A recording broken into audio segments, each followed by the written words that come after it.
Quetta Balochistan high court نے سابق وزیر اعظم عمران خان کے خلاف آئین شکنی و سنگین غداری کے کیس میں کارروائی شروع کرنے کی استدعا پر فریقین کو نوٹس جاری کر دیے۔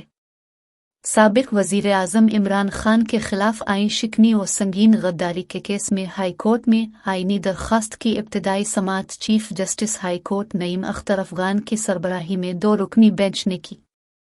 عدالت نے درخواست گزار کی جانب سے دائر کردہ درخواست پر آرٹیکل 6 کے تحت کارروائی شروع کرنے کی استدعا پر فریقین کو نوٹس جاری کرتے ہوئے 29 مئی کو جواب طلب کر لیا۔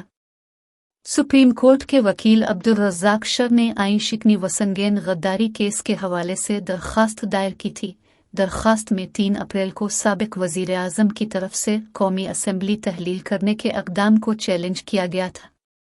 درخواست گزار کی پیروی میں سابق صدر supreme court bar Aman Ullah کنرانی عدالت میں پیش ہوئے۔ درخواست گزار کے وکیل کی جانب سے سپریم کورٹ کے ماضی میں سنگین غداری سے متعلق و حالیہ فیصلوں کی روشنی میں حکومت کو ہدایات جاری کرنے کی استدعا کی گئی۔ درخواست میں حکومت پاکستان کو سیکریٹری قومی اسمبلی اور سیکریٹری قانون و انصاف کے ذریعے فریق بنایا گیا۔ امان اللہ کنرانی کے مطابق عدالت نے فریقین کے علاوہ اٹارنی جنرل کو بھی کیس میں معاونت کے لیے نوٹس جاری کر دیا ہے۔